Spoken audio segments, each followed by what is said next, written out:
Evening. Welcome to the November 12th meeting of the Nixa City Council. Call the meeting to order. Kelly Morris. Here. Matt Ogden. Sean Lucas. Here. Aaron Peterson. Here. Darlene Graham. Here. Zern Bess. Here. Please join me for the Pledge of Allegiance. I pledge allegiance to the flag of the United States of America and to the republic for which it stands, one nation, under God, indivisible, with liberty and justice for all.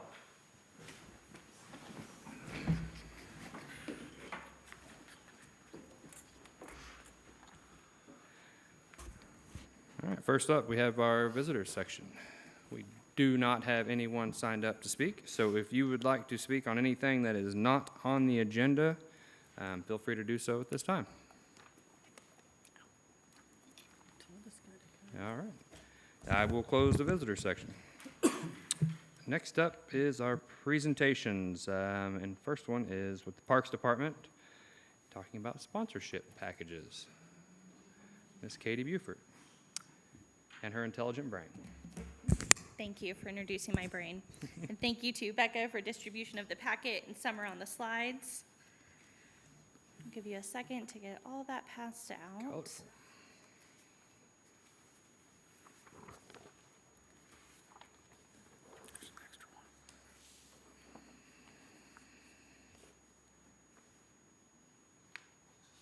Perfect. And Summer, I don't see a clicker, so when I'm ready, I'll do like one of these. She don't have it, so this. Excellent. So the sponsorship packet you have before you, developed over the course of 2024. So this is the 2025 sponsorship packet. It's a conglomeration of our, oh, thanks for the clicker. You left me no directions. Excellent. So it's a look at all of the national sponsorship packages, all the regional ones, comparing to our local communities. So a good review of all of the sponsorship packets that are out there. It's also a product of, as Mr. Mayor introduced, my brain, and that is education, training, conferences, my experience in sponsorships, and then a little portion of my master's program was a deep dive into sponsorships and fundraising. Matt, you left me something that doesn't work. Which one?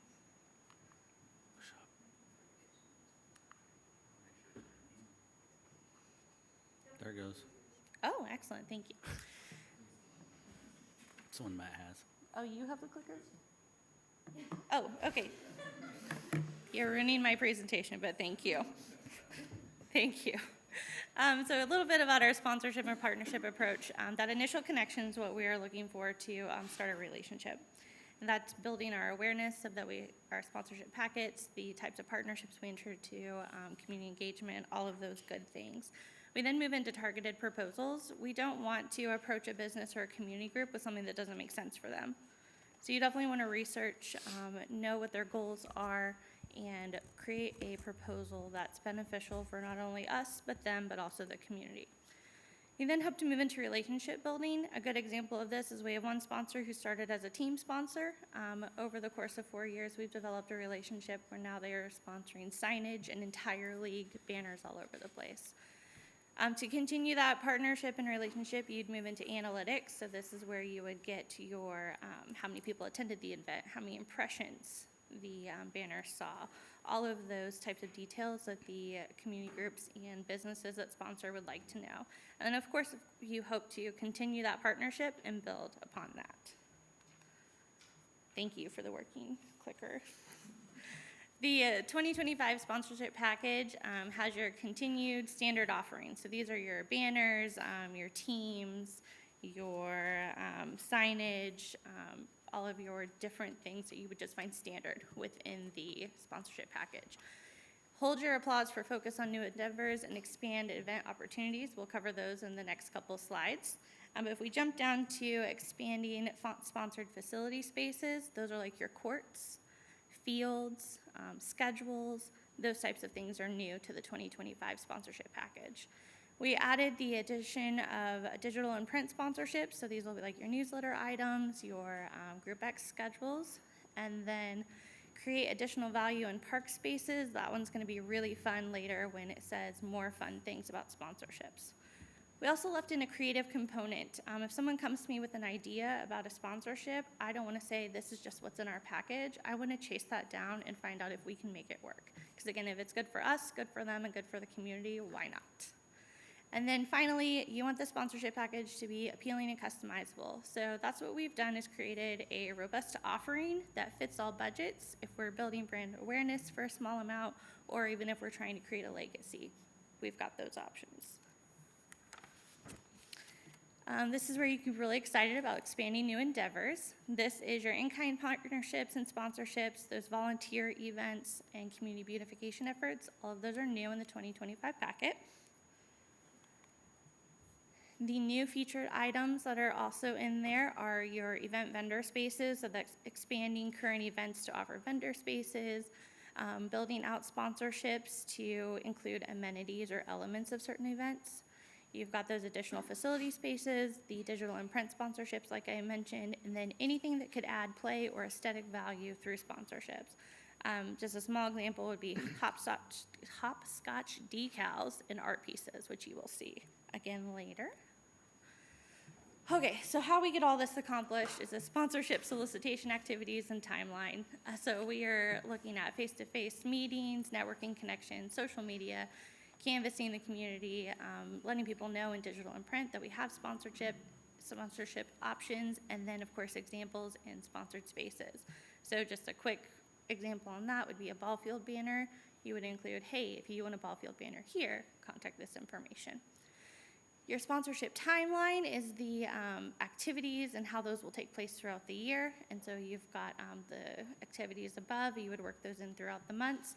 Renewals, inventory, focusing on specific seasons. So as we're ramping up into January, if you are a fitness or health and wellness business or organization, that might be a great time for you to start thinking about sponsorships with us.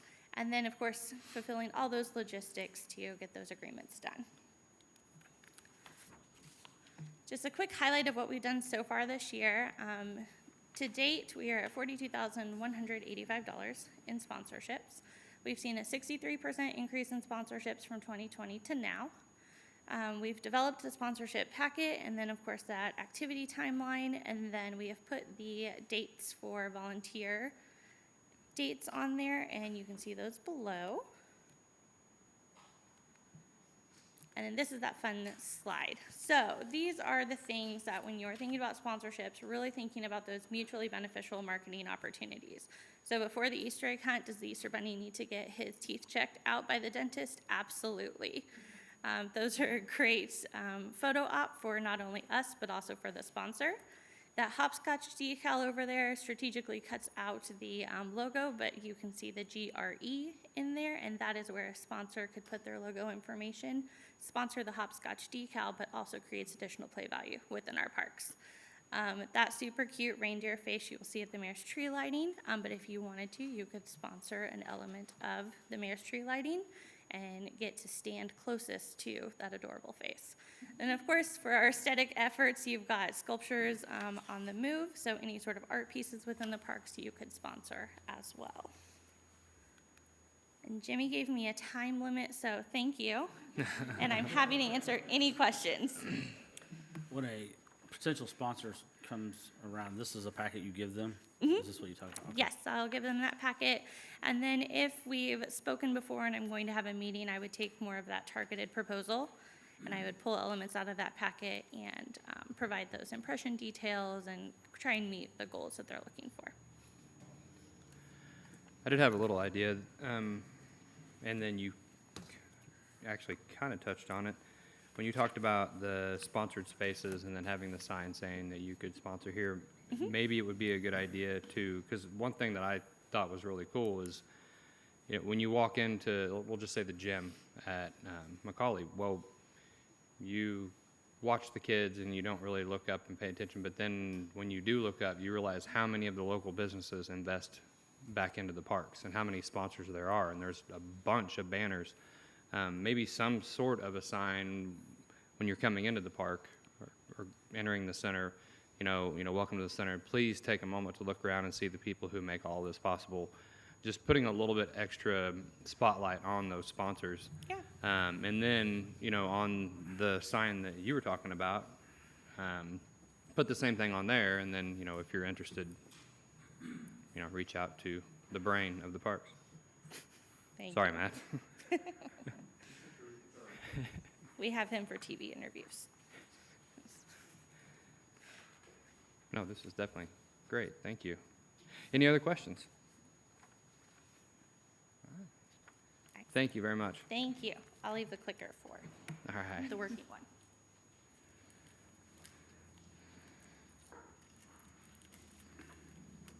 All right. Next up, budget draft. Do you have the same time frame from Mr. Lyles? It's already there, so go slow, please. All right, Mayor and members of council, what I have before you tonight is the presentation of the 2025 operating capital budget draft. We're still in draft mode. The first reading for this budget will be at the next meeting.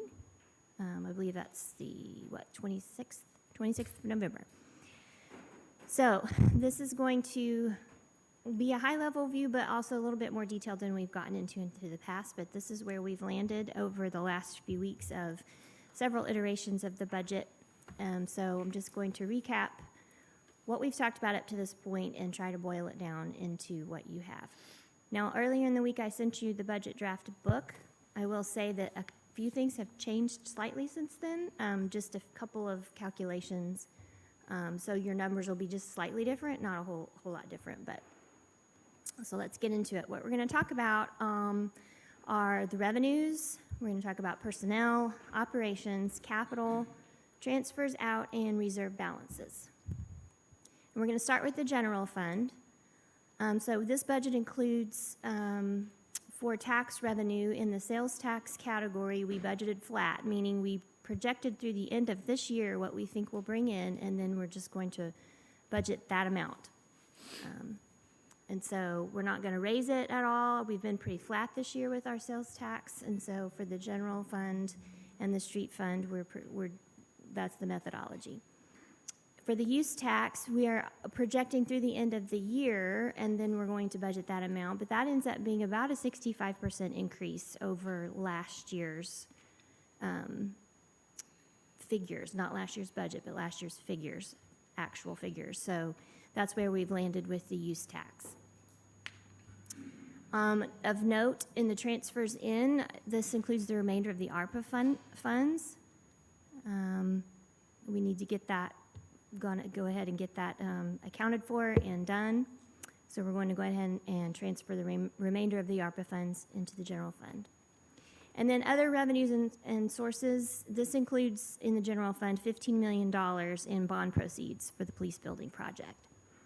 So that's kind of the highlight of all the revenues in the general fund. So overall, revenues are increasing 7.88% over last year's budget. Of course, I excluded the $15 million, that's bond proceeds. So this is mostly due to an increase in the use tax and the public safety sales tax. When we budgeted for the public safety sales tax last year, we weren't quite sure when we would be seeing that revenue fully come in.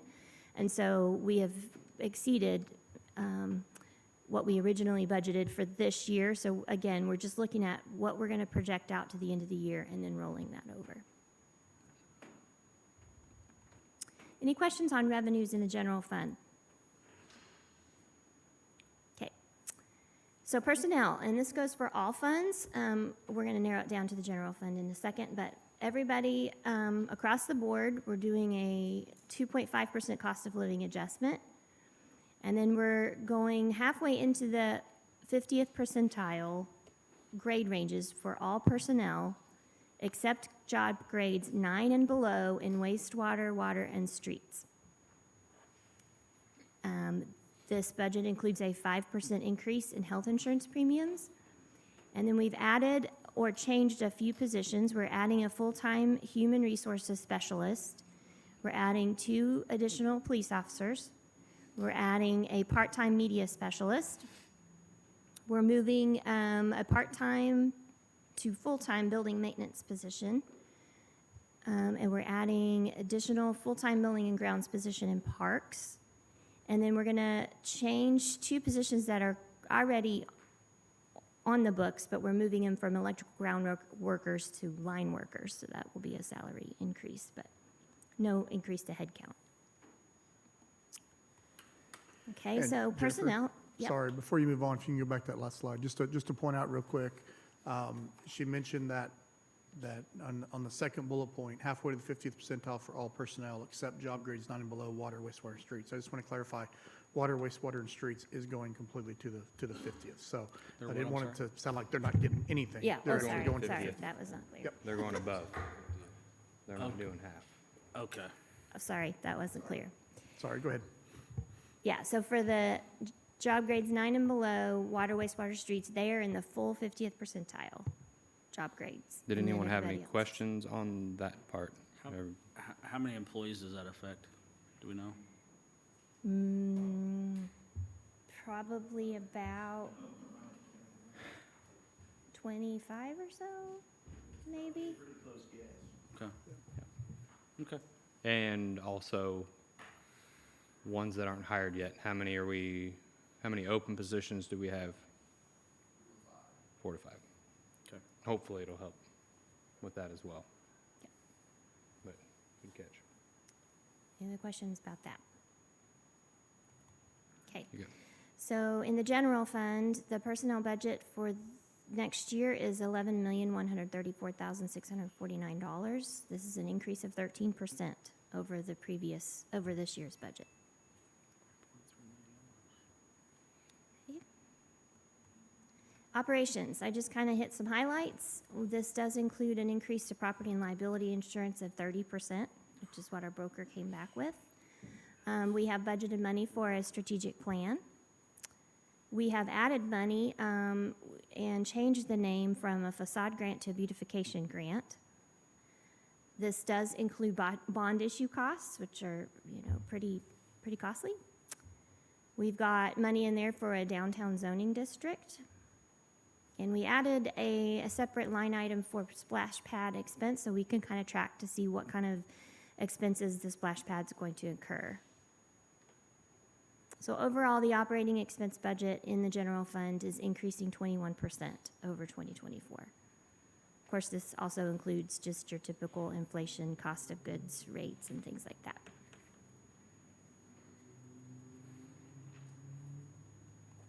Okay, capital projects in the general fund. In the admin department, we've got the city hall remodel. These numbers are based on kind of last year. We haven't gotten our final numbers yet. So we'll see how that shakes out. The $920,000 is just the admin portion. So this is cost shared amongst other departments. We've got $100,000 to remodel the utility billing office.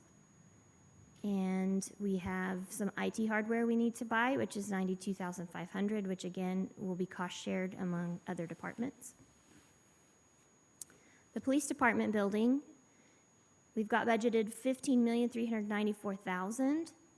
So we're going to issue debt on 15 million of that, but the remaining 394 we'll just be paying cash for, but that includes all of our architectural fees and the Navigate project management fees and things like that. And then in stormwater, we have the final phase of the Cherry Street project for $880,000. In parks, we have the Oaf Park development. It's the north parcel, correct? We have the skate park design. We're going to be using impact fees for that.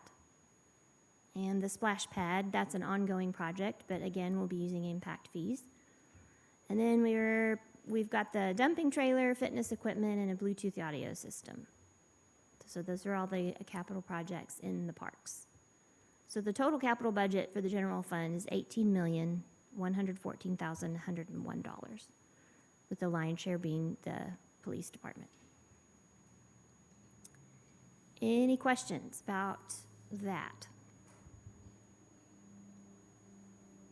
Okay, and then before we get too much further, Doug counted up real quick. We have 38 positions, Mr. Lucas, with currently, say, 7 or 8? 7 open. Yeah, this one.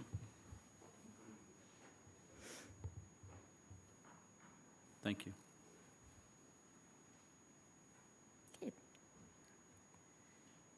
Moving on to debt service and lease payment. So the police department building, the first payment for next year will be interest only.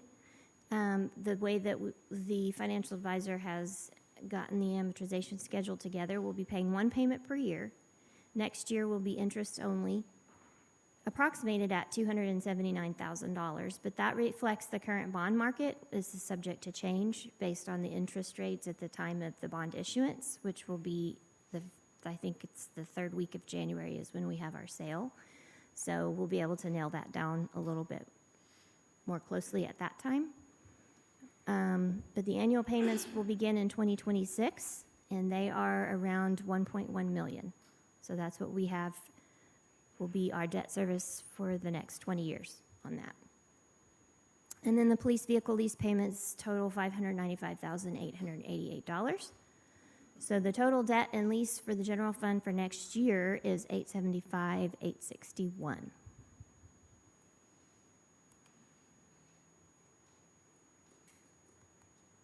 Okay, restricted reserve sources, uses, and balances.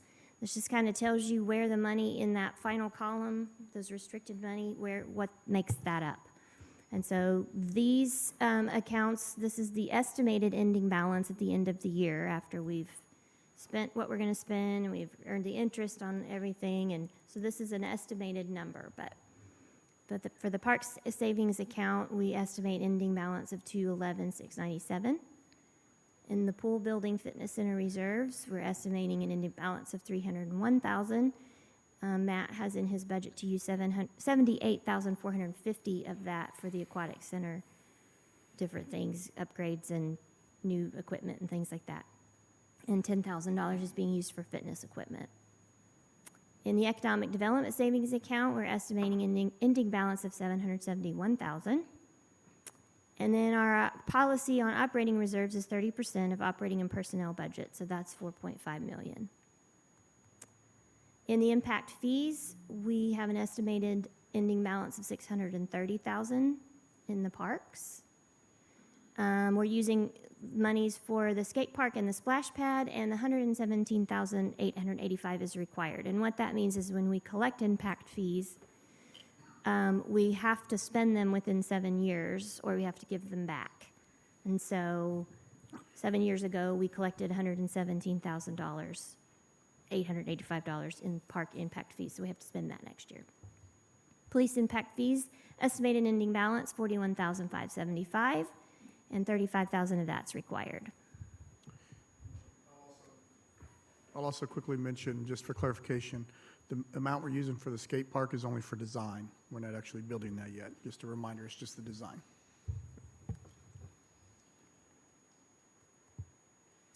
And then we have a few escrow funds, money in lieu of detention for stormwater, and other petty cash and drawers and things like that is the other category. So our total restricted reserves in the general fund is $6,664,560.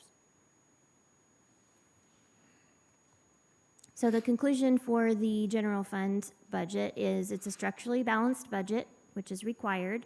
So that means our revenues, less expenses, less any unencumbered balance has to be positive. So that's where we're at. So we have a structurally balanced budget, and our revenue over expense is positive, which is a good thing. It hasn't been positive since I've been here. So we're moving forward. So our ending unrestricted cash balance in the general fund is $6,163,386. Any questions about that? That's the general fund, so that's including admin, HR, finance, police, parks, planning, development, legal. Okay, if not, we'll move on to special revenue funds. This is street and ARPA. Streets, the same methodology as the general 1 cent, which means we're projecting through the end of the year, and then we're going to use that money as our our budget figure.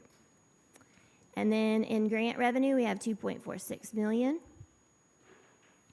The total revenues is 5.791 million, which is a 9% increase over last year's budget.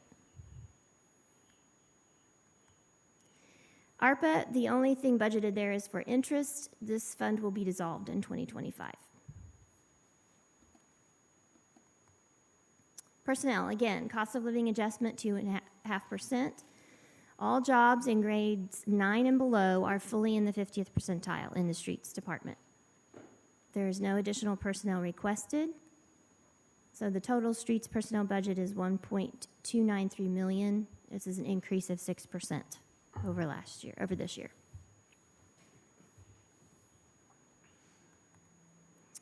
Operations, again, increase to property and liability insurance.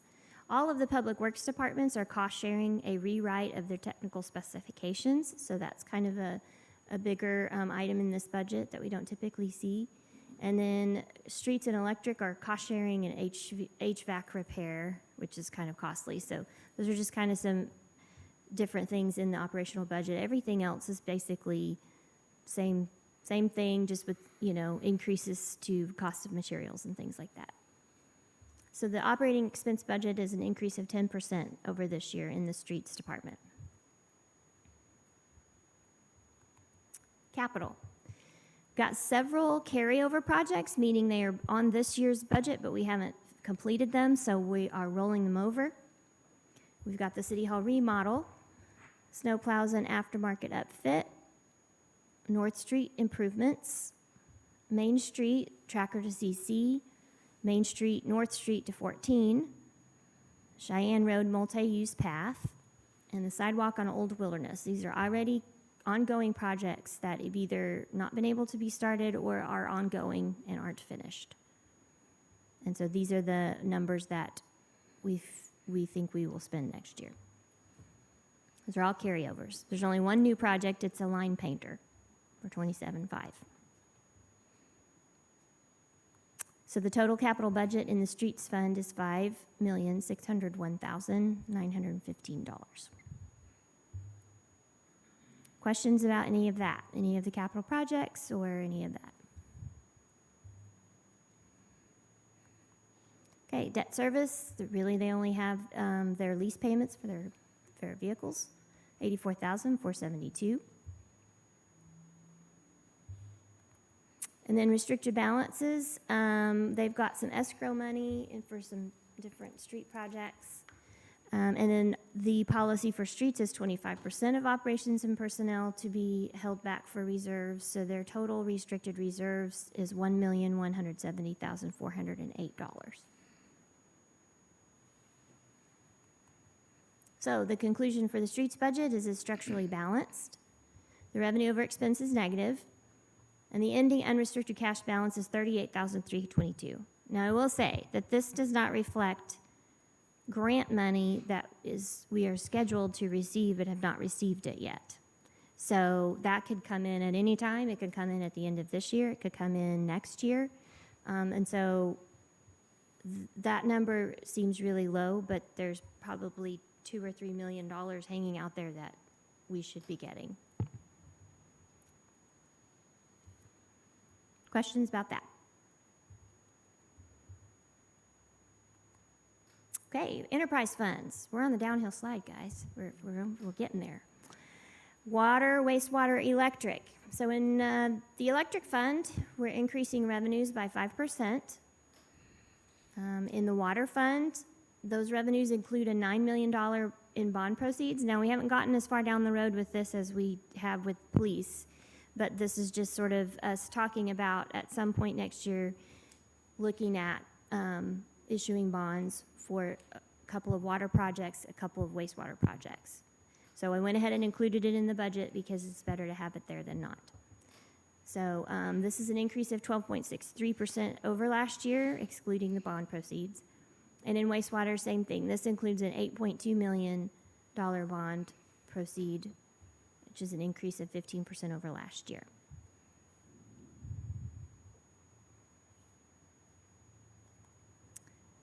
Personnel in the electric fund, it's a cost of living adjustment of 2.5%. All positions are at least halfway to the 50th percentile. Most are very nearly there.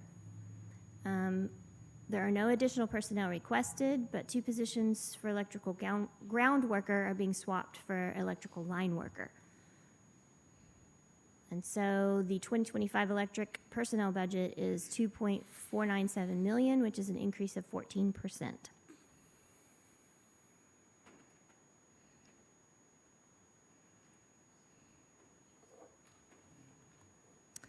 In water, cost of living adjustment of 2.5%. All positions job grade 9 and below are at the 50th.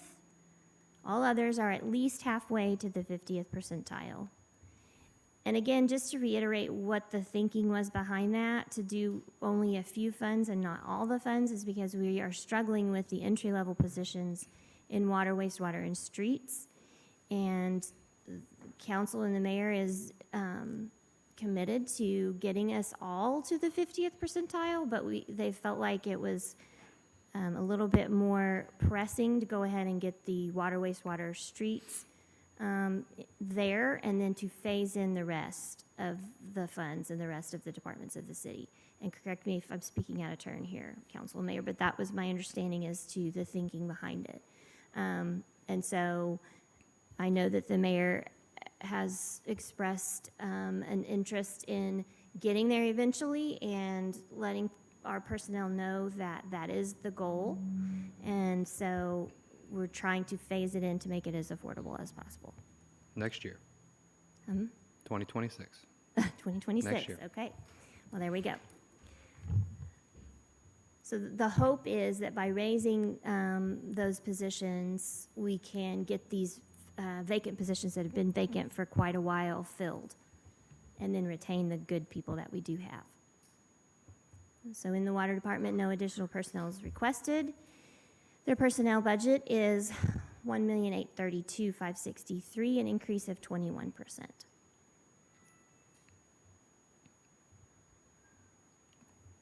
Wastewater, same thing as the water department. Their personnel budget is $1,282,000, which is an increase of 15%.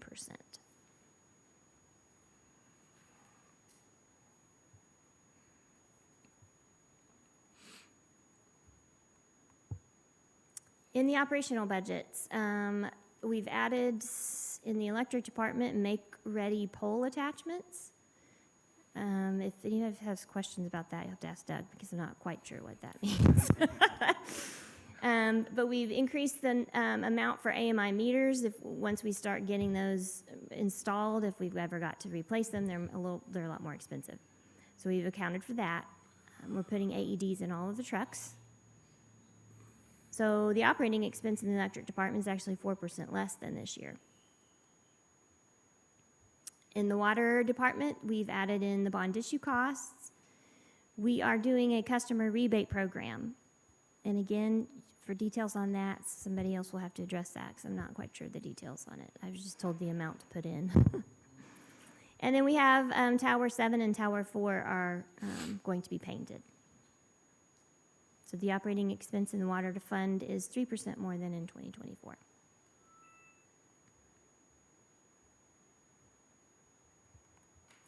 And in wastewater, kind of same thing, bond issue costs. Just wanted to point out we have an annual I&I program. It's infiltration and inflow. Is that right? That's right. Okay, so this is where we figure out what's leaking and if we're processing groundwater instead of sewer water. So we put in quite a bit of, I'm right, am I on it? Okay, I know what to talk about. We have quite a bit of ongoing expense for maintenance, things like that we kind of gloss over sometimes, but I think it's important to point out that this is all part of what keeps our infrastructure whole.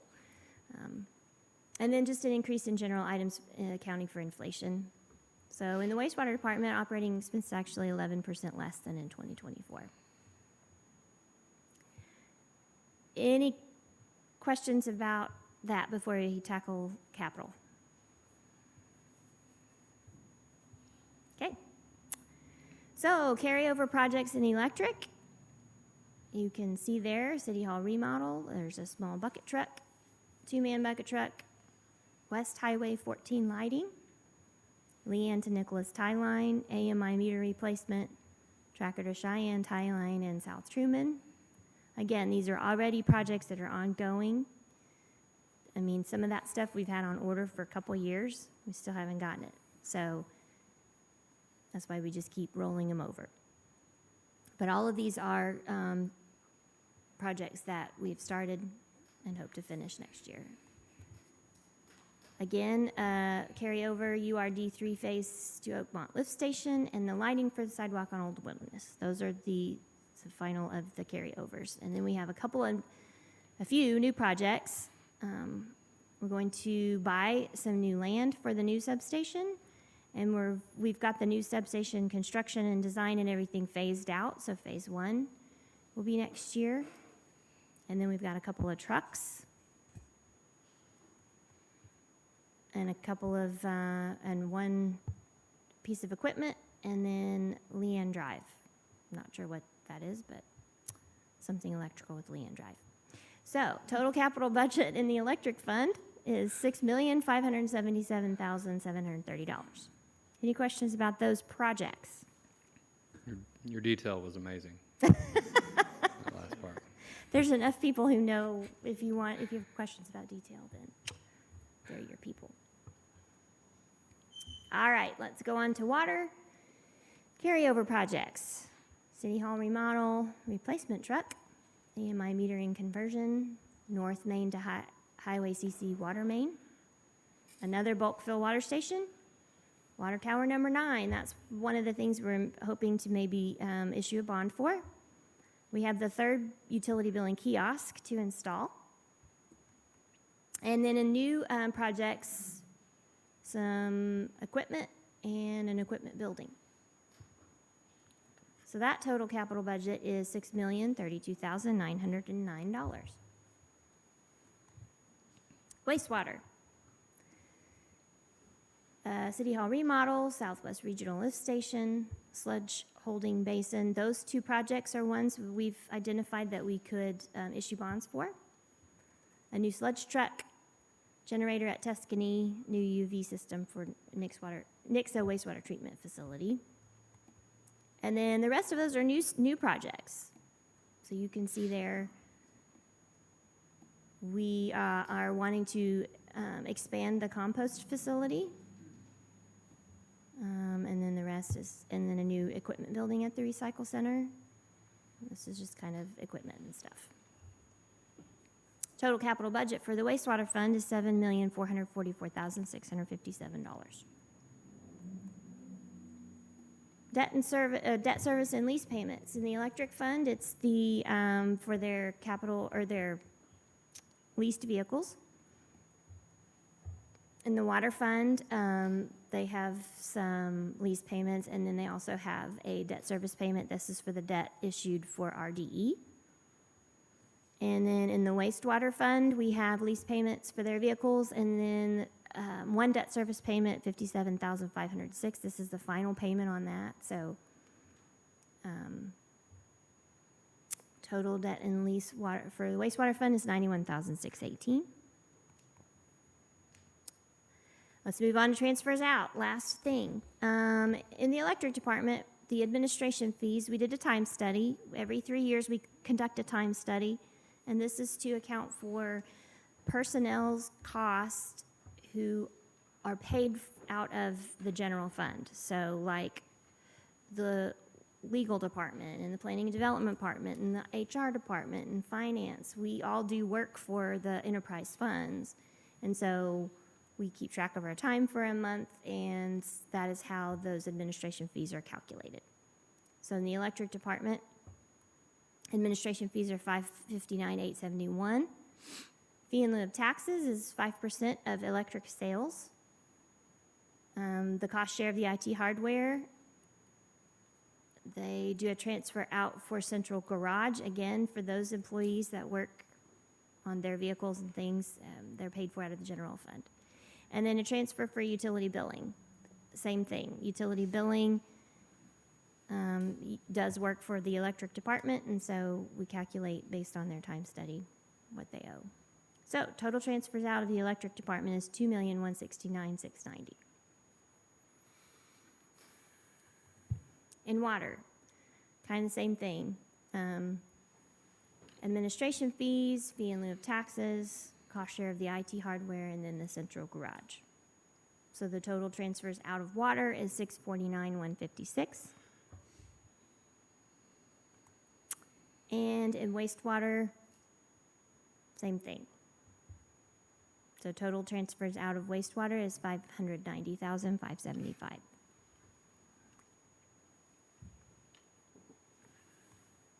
Okay, restricted reserve sources, uses, and balances in the enterprise funds. So in the electric department, we have a savings for future projects. We have cash for the utility billing cashier drawers, and then we have operating reserves. The operating reserves are calculated based on the newest cash reserve policy that council passed just a few months ago or a month or so ago. And so that calculation was used for this figure. And so the total restricted reserves in the electric fund is $7,659,603. And the water restriction is only the operating reserves, so that's $1,795,864. In wastewater, we have a savings for future projects, the operating reserves, and then there's a small amount of the debt service reserve that will be dissolved this year due to a payoff of debt from last year. So the total restricted reserves in, oh, that should say wastewater fund, is $2,078,161. So the conclusion, we have a structurally balanced budget. Revenue over expense in electric is negative. In water and wastewater, it's positive. That's due to the bond proceeds. But the ending unrestricted cash balance in electric is $5.2 million, in water is $7.5 million, and in wastewater is $7.1 million.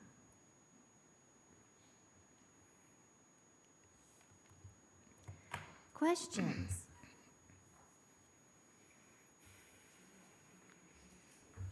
Yeah, that was a lot longer than Katie, sorry. A little bit. It's all right.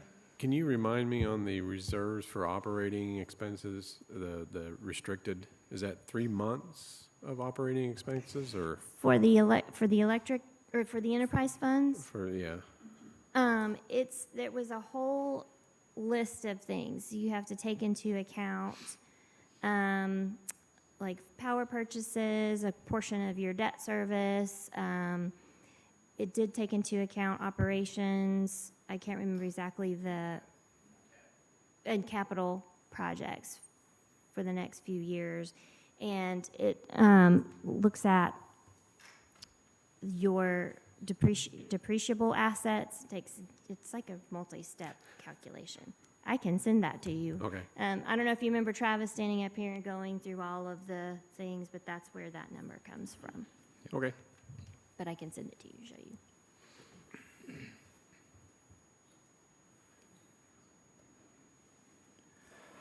So before we really got into the budget process, there was really kind of, for me, three and a half main points. And one of them was to identify the projects that would help improve quality of life for our residents. The other was take care of the people that take care of us. So everyone from police, streets, parks, utilities, water, wastewater, HR, finance, planning and development, all the admin things, take care of them, and while also trying to build reserves back up. The half part that I kind of mentioned was no budget amendments, within reason.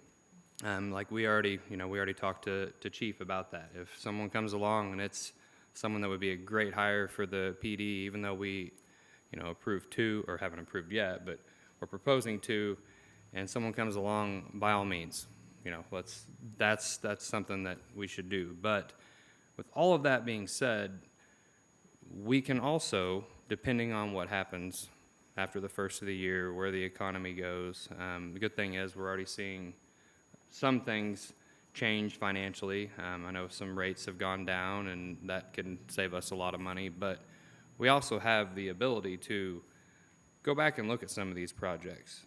And if we need to go a little more lean on some things, something that could maybe be pushed off to next year, then by all means we can do that. And also look at a couple other things as far as when you look at the whatever number that's called, I always call it a project number, but an item number on the side, you know, the number kind of tells you what date that started. If it's something we ordered 2 years ago, I don't know if we're going to get it this year. Or so we might, you know, be able to still save some money on that. But I think one thing that everyone needs to do a little bit better on is concentrating on some of these things and looking into it when a new project comes up or a new budget amendment comes up, and it's going to be an additional $600,000, $700,000, $800,000. Maybe we really, you know, take a step back and look and see if it is something that we really have to do, because we don't want to get put in a position where there's something that we really have to do, and then we start digging into those reserves that we're trying to build up. So outside of that last part, that was a kind of another way of saying great job. Everyone worked really hard on this. The feedback from council was better than I've seen it in a long time. That was huge, and I think the staff got a lot more feedback from council this year than they have in years past, and a lot of really good questions. But this really achieves what our first discussions were about the budget. I mean, obviously, I would like to be able to build up reserves a little bit more, but there's still that possibility with things that we can't get to, and we will be able to do that. So, and I think it's going to be a killer year for people shopping local and all that good stuff. So, so really thank you, everyone, because that was, if everyone thought that it took a really long time for her to present that, it took a million times more for her to put it together. So, thank you, everyone, for all of your work on that. Any other questions, statements, anything?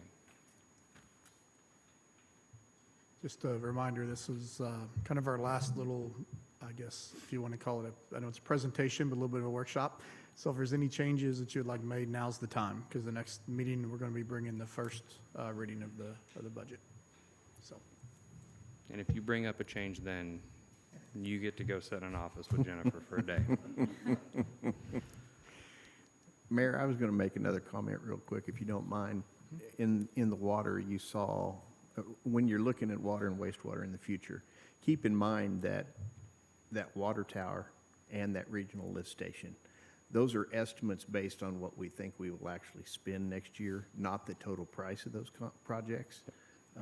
In the case of the water tower, it's about half. So, because it will run over into the 2026 year, and so we won't spend everything next year. So you might keep that in mind when you look at those two, because you'll see those numbers, and you'll see us come to you in the year and ask you for twice that much authorization in a contract. You'll know what's going on. Yep. So, Yep. okay. Thank you, Mr. Colvin. Great point. Anything else? All right. We're now done with our presentations for the evening. Moving on. First reading, Council Bill 2024-33. First reading, Council Bill number 2024-33, an ordinance of the Council of the City of Nixa rezoning the real property generally located at 1101 North Kennett Street from a light manufacturing M1 district to a highway commercial HC district. Presenting is Planning and Development Director Scott Gabbey. Mayor, Council, good evening. I will try to keep the number theme going, so bear with me here. This is for a rezone for approximately 1.7 acres of property at the northwest corner of Kenneth and Catherine. You'll also notice Kenneth in this area is an outer road of Highway 160. Yeah, see, keeping the numbers. The property is currently zoned M1. That may be the extent of my numbers. So you can see the surrounding land uses. It's predominantly M1, which is light industrial, but you'll notice the other three corners of the Highway 160 and Catherine intersection are zone blue, which is highway commercial. This property was developed in 1974. I guess I do have more numbers. The property was also voluntarily annexed in 1985, and around that time is when we adopted zoning, and that's when it was given the M1 zoning district. The future land use map does show this property and all of the west side, basically the industrial park zoned as designated as business flex, which has a wide range of uses that can go in there. The current use of the property is as like a vehicle maintenance or bus maintenance shop. By zoning it to highway commercial, it would still be an approved use in that zoning district. So a lot of what is in the industrial park could be transferred to highway commercial and vice versa. Now, obviously, when you get into more of the warehousing and manufacturing side, there's obviously more uses in the industrial side, but when you get into the retail and wholesale side, there's more uses in the highway commercial. So that's kind of the flexibility of the space, and that's why the future land use map is not tied to our current zoning districts, is that way we can have some flexibility into what we zone the property as long as the use can fit. So Catherine is zoned, or is classified as a collector street, so any redevelopment of the property would have to provide a traffic impact study. Any redevelopment of the site will require compliance with applicable city codes on redevelopment. The property is served by Nixa water and wastewater. Electric is provided by a different electric provider.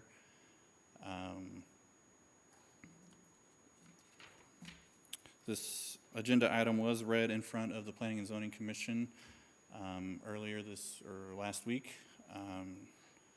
Nobody approached the commission except for a representative of the property owner. The commission did vote unanimously to recommend approval to Nixa City Council. Staff does recommend approval, as it does kind of conform to, it does conform to the zoning that's happening in this area right now, with the other three corners of the intersection being highway commercial.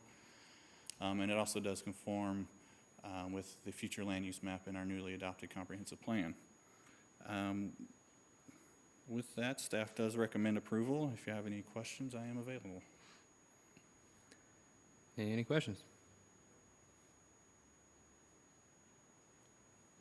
All right. Yay, Thank you, numbers. Mr. Godby. All right. If no other questions, I will open up the public hearing. If you would like to speak on this matter, do so at this time.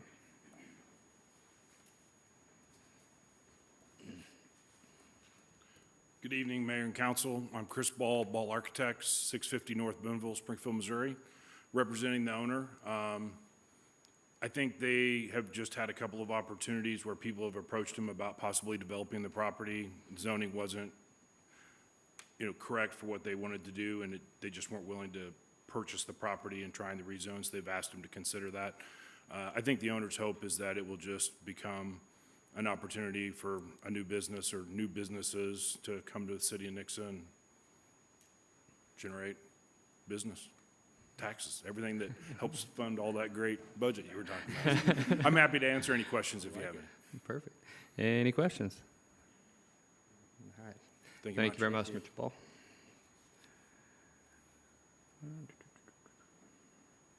If anyone else would like to speak, do so at this time. All right, fair enough. I will close the public hearing. Nothing else from council or staff. We'll move on. All right, next up, first reading Council Bill 2024-34. First reading Council Bill number 2024-34, an ordinance of the Council of the City of Nixa annexing approximately 12 acres of real property generally located at 1137 South Truman Boulevard, zoning said property to the single-family residential R1 zoning district, and amending Chapter 2, Article 2, Division 1, Section 2-28 of the Nixa City Code. Presenting is City Planner Brendan Johnson. There we go. Good evening, Mayor and Council. A little loud there. It's a beautiful day in the neighborhood. I'm here to propose the annexation of 12 acres of real property, as Becca introduced. So Here's the location of the property. I don't have the pointer with me, but I think we're probably all familiar with it on South Truman Boulevard. To the north of the subject property is 75 acres of undeveloped land that is within the Nixa city limit. It is currently zoned R1 single family. To the east is Forest South subdivision, which is also within the city limit and also zoned R1 single family. To the west of the subject property is a 20-acre farm, which is outside of the city limit. And south of the Nixa Dog Park is a KMO substation. It's owned and operated by KMO. And that's an 8-acre parcel that's outside of the Nixa city limit. The city of Nixa purchased this property in 2013. It's now the location of the Nixa Dog Park, water tower number 8, and a storage shed for public works, which is primarily used to house salt for the roads during the winter months. In the comprehensive plan, the future land use map indicates single-family residential as the preferred use for this land. We're requesting R1 to be the underlying zoning designation, although the current use is quasi-public municipal for all the dog park and the water tower, which is allowable in all zoning districts. The current use is expected to remain for the foreseeable future. Staff was recently taking inventory of city-owned properties and discovered that this lot, while it is eligible, was never actually annexed. The property is in Tier 1 of the future growth area in the new comprehensive plan. And since we had a light agenda this month, we figured it was as good a time as any to go ahead and follow the guidance of the comprehensive plan and annex the property. The property is compact and contiguous with the current city boundaries. Planning and Zoning Commission voted 6-0 to recommend approval of the annexation, and staff recommends approval as well, and we're here if you have any questions. Thank you. Any questions? Thank you, sir.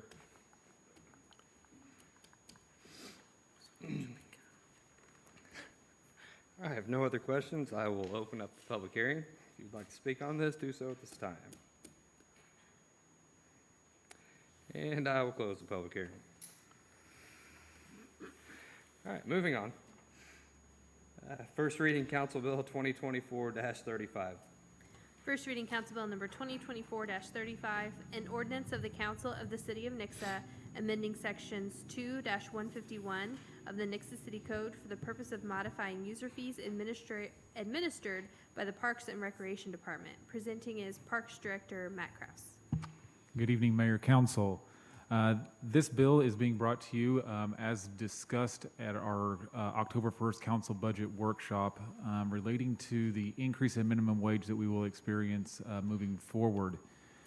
We discussed and brought to you a proposal at that time of some fee changes to our programs and services as well as memberships, and discussed a different option in those proposals. And so we reflecting in this particular ordinance, you will see a $4 increase across the board for all programs, some services, and then a $3 or $36 increase to membership.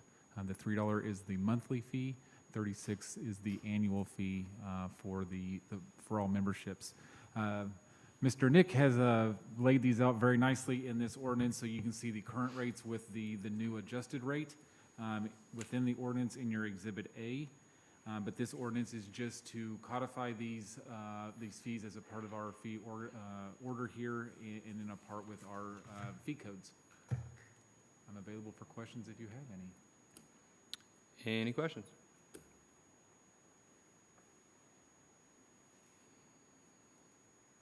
Thank you, sir. Thank you. And just to reiterate, this is not something we wanted to do, but we have to That is plan for correct. the increase in minimum wage. That is correct. All right, if there are no other questions, I will open up the public hearing. If you would like to speak on this matter, do so at this time. And I will close the public hearing. Next up, first reading Council Bill 2024-36. First reading Council Bill number 2024-36, an ordinance of the Council of the City of Nixa amending sections 2-151, 22-103, and 22-112 of the Nixa City Code, establishing Division 2, Chapter 22, Article 2 of the Nixa City Code, and establishing Section 22-246 of the Nixa City Code for the purpose of providing regulations related to private sewage disposal systems. Presenting is Public Works Director and Assistant City Administrator Doug Colvin. Mayor and council, currently private sewer disposal systems in Nixa are not allowed, temporary or otherwise. And then this passage of this council bill will allow that for certain areas of the community. Our department we're nearing completion of the design phase for what will be the new West Regional Lift Station. That will add sewer capacity to the west side of the community, generally west of Gregg Road, really more Nicholas Road, but there are parts, in between there as well. But what we have done up until this time, of course, is we have turned down a number of potential developments because of there's no sewer capacity there, and so we've held them off until such time as the sewer is ready. We're offering up this as a temporary measure, which would allow temporary or private disposal systems, holding tanks, to sum it up, in that part of the town until that capacity is ready, and then they could disconnect from the holding tanks and come on to the sewer. Generally, the system or the code that's here basically provides the formula for what it takes to have a permit, all the details about the permit as far as the regulations, when you would have to disconnect and hook onto the new sewer, the price of the permitting, as well as if there's any violations, how those are handled. And how we, if we had to force a move from a temporary private system to the new system, that's all laid out in the ordinance in detail. In addition to that, we've taken the opportunity to include here what fees that will be charged as connection fees for the new system, for the new West Regional system. It's always been the responsibility of new development to pay for those expansions of new systems and not the existing customers paying for something that they don't need. In this particular case, what we've done is staff has developed a formula whereby we'll take the total price of the lift station and we'll divide it by the total available acres that can have capacity to go to the system, which will come up with an amount that when developers come in, we can multiply that number by the number of acres they're going to develop, and that will have their connection fee. Now, keep in mind that not all of the we've set out there's 1,001 acres basically that this will cover. Now, but the city will pick up a portion of that because our existing Oakmont lift station will go into this, and so that will eat some of the capacity. So all of the new owners, the new developers, property owners or developers won't be paying for 100% of the new lift station. They'll be paying for the additional capacity that we've put together. Until such time as they develop, of course, we'll be holding the capacity until it's paid for, until it's developed. So we could be on the hook for it for a while, but it's the cleanest way to do it by just doing it by acreage rather than trying to figure out capacity amounts for commercial versus residential and that type of thing. So just if you want, I could give you a quick example of how that capacity fee works. Let's just take, for example, that the capacity or that the lift station, the design, the construction, everything was $1 million. And we would divide that by the total acreage that would go to it, which is the 1,001 acres, which gives you about $990 an acre. So if a person came in and wanted to develop 10 acres, you just multiply that, you'd have 9,900, basically $9,990 is what their connection fee would be, and then that pays for that capacity for that piece to repay the city for that excess capacity that's being built. So I didn't go into a lot of detail as far as how to do the permit, but if you'd like, I'll be happy to answer any of the questions or go into that detail for you. It's very similar to everything else we do in our technical specs for new construction. But I'm here for any questions you might have. Any questions? Thank you, Mr. Colvin. Sure. If there are no questions, I will open up the public hearing. If you'd like to speak on this, do so at this time. And I will close the public hearing.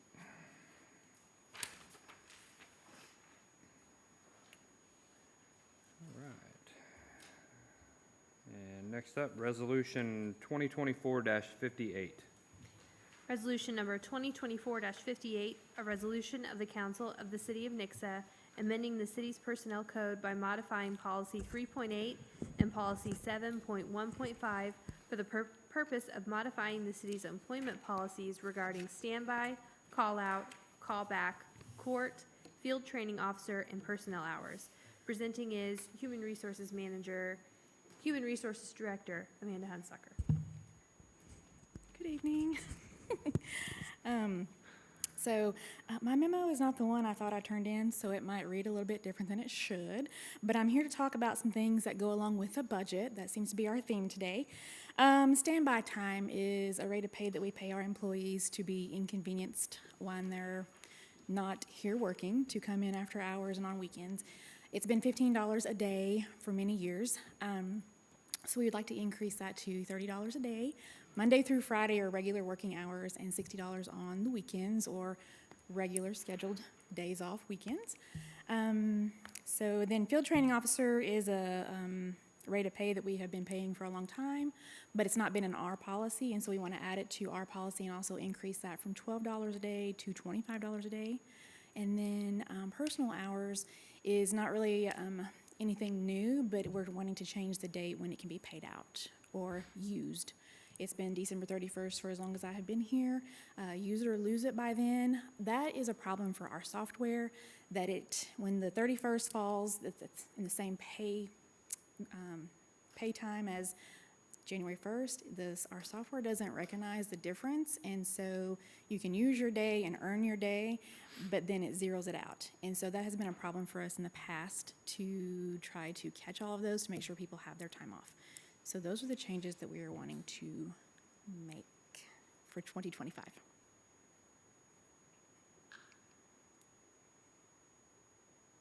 Any questions?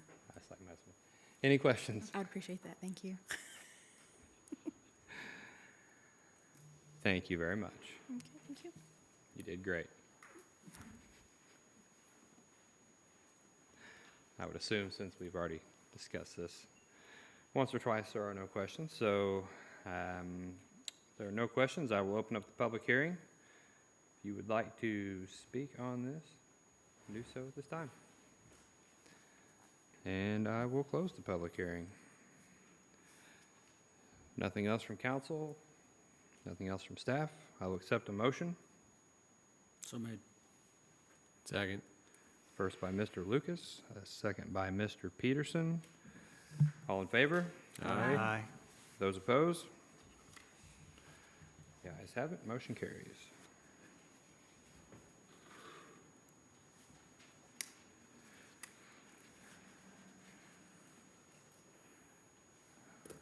Okay, anything else from staff? We'll start with staff first. Just a couple of quick things. I know it's a little early, but you get it on your calendars. Make sure you mark down for the mayor's tree lighting and the Christmas parade is coming up. I'm going to try to get it right this time, Zern. The mayor's tree lighting will be December 6th at 6 o'clock. See, there you go. And then the parade will be December 8th at 2 o'clock. I needed them today. That's what I needed. But anyway, so put those on your calendar, and then I'll also just give you an update on the kiosk. I know you saw a kiosk in the budget for next year. The current kiosk that we're putting at the library Is anticipated to hopefully arrive by Friday, is our hope, as long as shipping is on time. And then we got 30 days under contract for the contractor to get it installed. So we hope to have that new kiosk open within the next 30 to 40 days. So pretty excited about that. And that'll, again, be located at the library. So just a quick update on that. And I believe that is all I have. Oh, lead event is Monday, so I know that they said the registration's closed, but they are still accepting registrations if anybody is still thinking about going to that. So that's all I got.